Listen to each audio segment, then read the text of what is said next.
Overcrowded na ang Japan. Japan's tourism industry is experiencing a surge. Big news, Japan travelers. Iba na ang Japan. With over 36.8 million tourists in 2024, Japan is booming. But there's a catch. Dahil sa dami ng tao sa mga popular places dito sa Japan, gaya ng Tokyo, Kyoto, and Osaka, nagiging overcrowded na.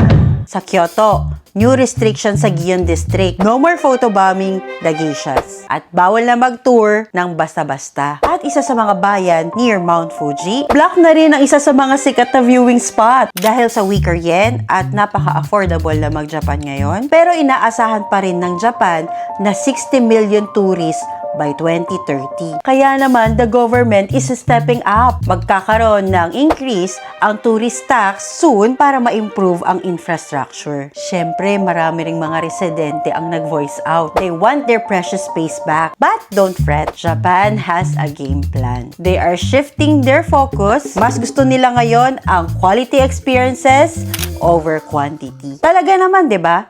It's all about sustainable and enjoyable visit for everyone. At ito pa, friendly reminder lang sa mga bumibili ng tax-free goods dito sa Japan. Iniisip mo bang i-vlog? Wag dito. Iuwi mo na lang. At dun ka mag-vlog. Aalisin na ang mga tax counter sa mga shops. You need to pay it with consumption tax. At kapag dineclare mo naman ito, dapat hindi ito nakabukas o hindi mo ito ginamit dito sa loob ng Japan. Eligible purchasers are those intending to take goods out of Japan as a souvenirs. Ipinagbabawal na rin ang pagbili para sa negosyo or commercial purposes, resale, and on behalf of someone else's request via social media or other methods. Japan remains on top destinations. Pero remember, let's share and care para sa lahat. This is Ayumi J. Explore Japan with joy, savor the sight, embrace the harmony, respect the rules.